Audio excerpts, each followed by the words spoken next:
British had significant financial and strategic interests in Egypt and the Suez Canal, and a hostile state emerging on its southern border was a major concern. In a move that would become legendary, London decided to send one of its most celebrated and eccentric military heroes, General Charles Gordon, to Khartoum, the capital of Sudan. His mission was not to fight, but to evacuate the Egyptian and European citizens trapped in the city. Gordon, however, was a man of fierce conviction and stubborn pride. Upon arriving in Khartoum, he decided that a simple evacuation was dishonorable.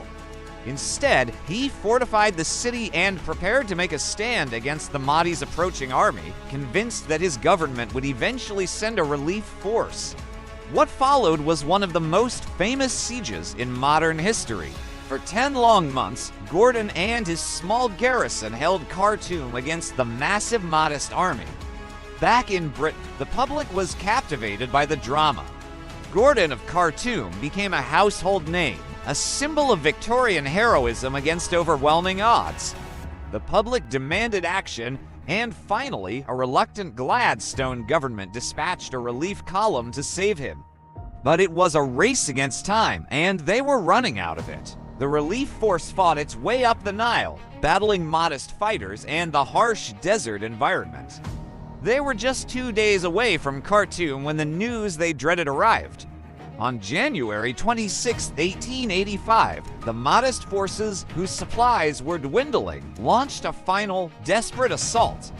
They breached the city's defenses and overran the garrison. General Gordon was killed in the fighting, his death sending shock webs across the British Empire. Khartoum had fallen. The Mahdi had won. He was the undisputed master of Sudan. He established his capital at Omdurman, across the river from the ruins of Khartoum, and began to build his Islamic state. However, his triumph was short-lived. Just 6 months after his greatest victory, the Mahdi died, likely from typhus. His dream of a pure Islamic state would be carried on by his chosen successor, the Khalifa Abdallah ibn Muhammad.